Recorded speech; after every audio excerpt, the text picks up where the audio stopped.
All right, so let's talk about meeting framework. We mentioned this earlier, so really simplified. Where are we now? Where are we going? How are we going to get there? So when we think about where we are now, so this is current state.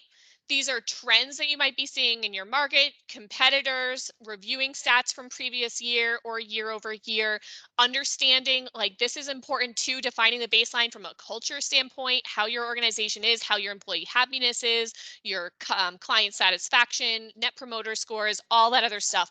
What is your baseline?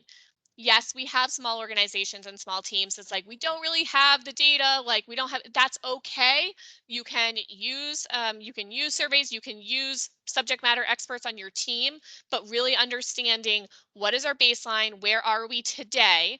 It doesn't have to be just a list of all the things we could have done or should have done, et cetera. But it should be like, where are we today? And feeling good that the whole team can nod along and saying, yes, I feel good. This is where we are today.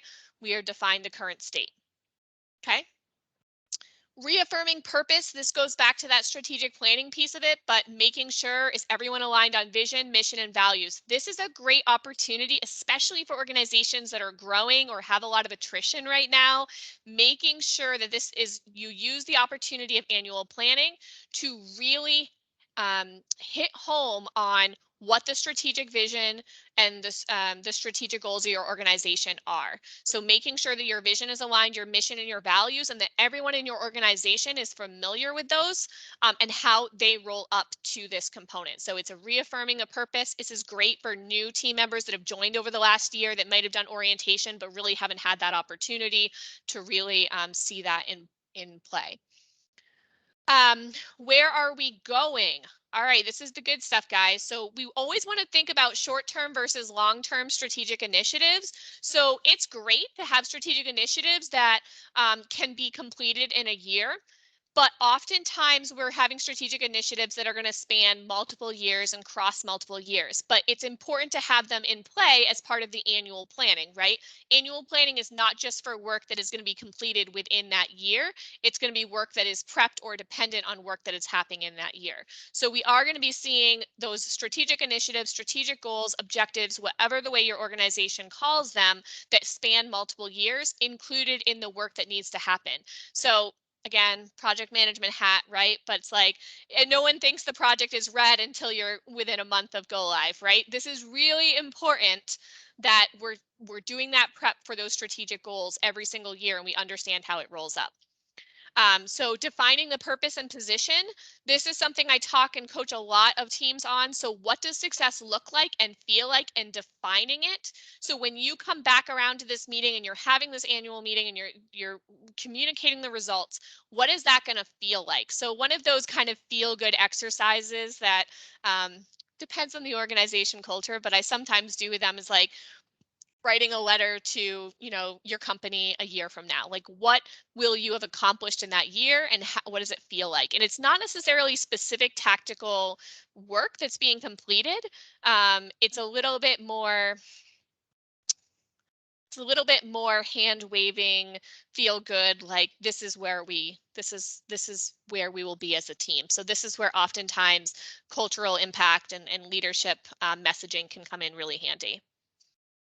So where is your company amongst competitors? Where are they in the community that they're in? Where are your employees in terms of there's been promotions in-house or there's additional training and there's a lot of different pieces here, but oftentimes I see the most successful messages with this purpose and position are these leadership messages that really have that feeling of what we're going to feel like as an organization. All right, so we're going to talk about some of those exercise examples that we set up. We'll do a couple of the basic ones and then some of the ones that Echo really loves. So SWOT analysis, it's a classic: strengths, weaknesses, opportunities, and threats. This is primarily an exercise that we do with the strategic planning side of things versus the tactical, to be honest. but it definitely translates into tactical.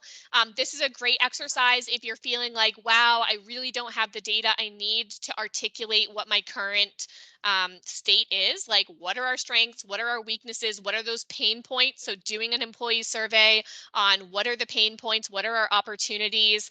Understanding the threats, making sure that your entire leadership team is really up to date on current states, like doing that, some of that competitive research.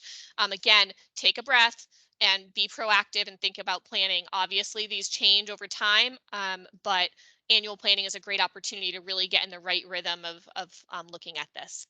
So we provided a really quick example, right? So strengths, high quality product, client satisfaction, client referral, opportunities, emerging need for service, contract expert for optimize, weaknesses.